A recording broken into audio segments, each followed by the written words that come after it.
Hey guys, welcome to day 4 of at-home workouts. Today we're going to be doing at-home Angie.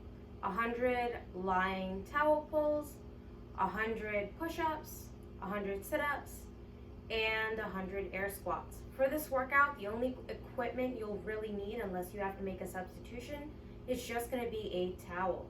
So I'm going to take you through a general warm-up first, and then I'm going to talk about scaling and strategy for this workout. So we're going to start off nice and simple with just a 30-second hold on each side of pulling our foot into our glute. We're going to hold for 30 seconds on the right. After 30 seconds on the right, we're going to switch to the other side. Again, we're going to pull our opposite heel into our glute, and we're going to hold for another 30 seconds. After 30 seconds of that, we're going to move on to some nice and simple shoulder circles. So we're just going to extend the arms out to the side. We're going to go with 10 small circles forward, 10 small circles backward, and then we're going to go with 10 big circles backward and 10 big circles forward. Once you guys have done that, we're going to do a stretch for our glute and hamstring. So it's going to be the opposite of the first one we just did. I'm going to start by pulling my right knee into my chest as high as I can. I'm going to try and shift my weight back towards my heel. I'm going to hold here for 30 seconds. And then again, I'm going to switch off to the opposite foot. I'm going to pull my left knee in, sit back, hold for 30 seconds. And then after that, I'm going to get into more of a dynamic stretch. So I'm going to come down to the bottom of my squat. I'm going to grab onto my toes from here. I'm going to rotate my right arm up. Then I'm going to rotate my left arm up. I'm going to walk my hands forward until I get into a plank. Then I'm going to do a push-up, and keeping my knees nice and low on the way back, I'm going to walk back into my squat. I'm going to do that for 10 more reps. Once I'm done with that, I'm going to get into some more dynamic hip stretches. So for this, you guys can hold on to a chair or a stool if you like. We're going to go with 10 nice and loose leg swings forward and back. Make sure that you go through both legs. After 10 forward and back, you're going to go with 10 side to side. Again, make sure that you go through both legs. From here, we're going to start to warm up the core a little bit with some plank walkouts. So I'm going to start by setting my feet just under my hips. I'm going to try and plant my hands on the ground. I'm going to walk my hands out a little bit further than I would for a regular plank. And the goal is to get my chest as close to the ground as I can, staying in a nice and tight position.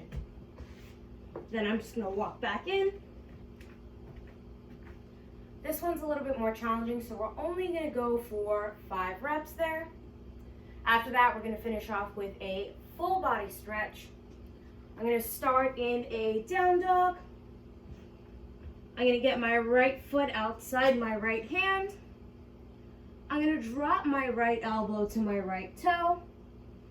I'm going to rotate up towards the ceiling, grab my right toe, push my knee back, and I'm going to come back into my down dog. I'm going to repeat on the opposite side. So left foot in front of left hand, drop the left elbow to the left toe, rotate up towards the ceiling, grab your left toe with your left hand, push the left knee back, and then come back to that down dog. We're going to go for 8 alternating reps, so it's going to end up being 4 on each side. All right, once you've gone through that warm-up, we're going to start talking about the actual workout. So again, it is 4 time, 100 forward towel pulls, 100 push-ups, 100 air squats, and then, 100 sit-ups, and then 100 air squats. So we're going to start by talking about the towel pull forwards first.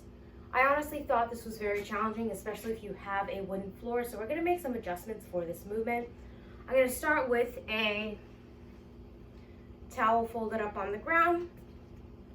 I'm going place the towel on the ground, and I'm gonna try and get it directly underneath my elbows. From here, I'm gonna extend my elbows in front of me, and then I'm gonna pull that towel down towards my chest and extend forward. For those of you that don't really feel like dragging yourself along the floor, there are a couple of substitutes that you can do instead.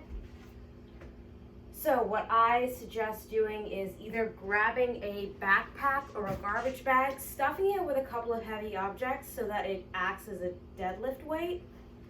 I'm going to start with the weight on the floor. I'm going to set my hips, and then I'm just going to lift the object up to my hips and back down. That's one scaling option. Another scaling option is grabbing a water bottle, using a chair assist, and just doing some single arm dumbbell rows. After that, we have some push-ups. So for your push-up, make sure that you have your hands under your shoulders. Try and keep the elbows slightly tucked. You're gonna get your chest all the way to the ground and press back up.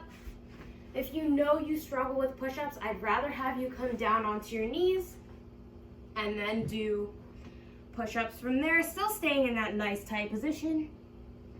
You can also pull up a chair and do your push-ups to a chair, either in this plank position or again off of your knees. From there, we're going to move on to the sit-up. So for the sit-ups, I'm actually going to fold my towel twice. So one time the long way and then one time the shorter way. I'm going to place the towel directly underneath my low back.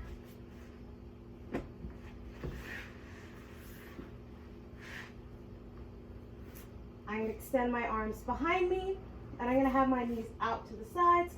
I'm going to swing forward and touch my toes. When I come back, shoulders and hands on the ground. I'm going to swing up and touch my toes again. And that's how you would do a sit-up with a towel instead of an ab mat.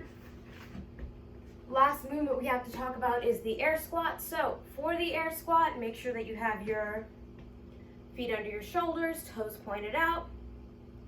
You can have your arms extended up high a little bit if you know that you tend to fall forward. Make sure that you get your hip crease down below the knee. As you guys are standing up, super important, make sure that you guys aren't rocking forward like that. I know it's a lot of volume and people tend to get tired, but try your best to keep your chest up and hit depth on every rep. In terms of strategy, the hardest part of this workout really is going to be the 100 push-ups. People tend to burn out on those very fast, so you know that 100 isn't really a manageable number for you. I would stick to 75 instead of 100. And then I would definitely go with manageable sets. So 5 to 10 reps, whatever you need to do to not go to failure, and so that you can keep moving. But that applies to all the movements as well, so you never want to get to a point where you feel like you're burning out. You always want to stop when you feel like you have 1 or 2 reps left in the tank. Take a couple of seconds to rest, and then get back to the movement. So for all of these, except for maybe the sit-ups, I would go with sets of 5 to 10, allowing you to keep moving. On those 100 air squats, you could actually probably sprint through 4 sets of 25 with a short rest in between.